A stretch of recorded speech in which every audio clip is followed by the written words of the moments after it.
In today's video, I'm going to teach you how to edit a PDF using Affinity Designer. Let's dive right in and explore this step-by-step process to ensure you can confidently navigate the software and make the necessary changes to your PDF document.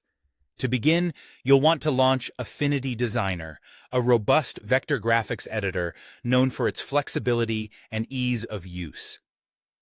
Once the program is up and running, head over to the top menu and click on File.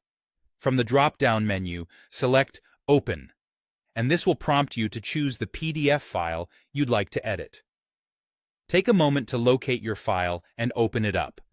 Upon doing so, you'll notice the PDF Options dialog box appears. This is an important part of the process, as you'll have several choices to make to tailor the import to your needs.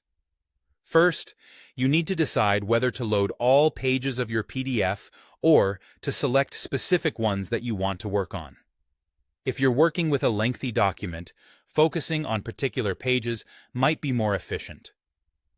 Next, direct your attention to the DPI setting, which stands for dots per inch.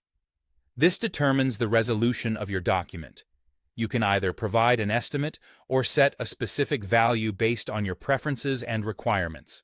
A higher DPI is typically preferred for print purposes, while a lower one might be sufficient for digital use. Then, consider the color space option. Here you can choose between RGB or CMYK, or let the software make an estimation. RGB is generally better for screen displays, while CMYK is used for print work. It's important to select the appropriate color space to maintain your document's integrity across different media. Another crucial step is to decide if you want Affinity Designer to favor editable text over fidelity. If this box is checked, the software will prioritize making text editable, rather than solely focusing on maintaining its original appearance. If text editing is your goal, make sure this option is enabled. Additionally, you have the option to check Group lines of text into text frames, which allows lines of text to form cohesive paragraphs or longer text flows, making it easier to edit large blocks of text. If your PDF contains fonts that aren't installed on your system, you can choose to replace missing fonts. A word of caution. Once you replace a font using this method, switching them back via Font Manager later may not be possible. Once you've set these options, click OK, and your PDF will open in Affinity Designer. You'll notice that each page of your multi-page PDF appears as a separate artboard, allowing for organized editing.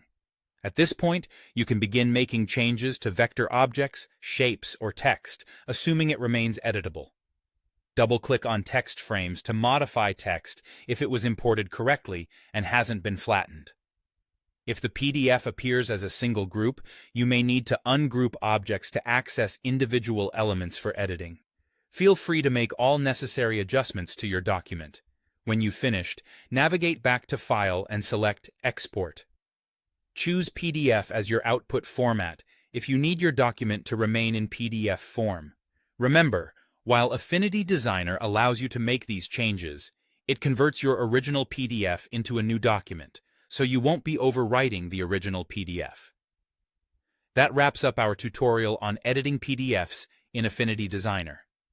I hope you found this guide helpful and feel more equipped to handle your PDF editing tasks.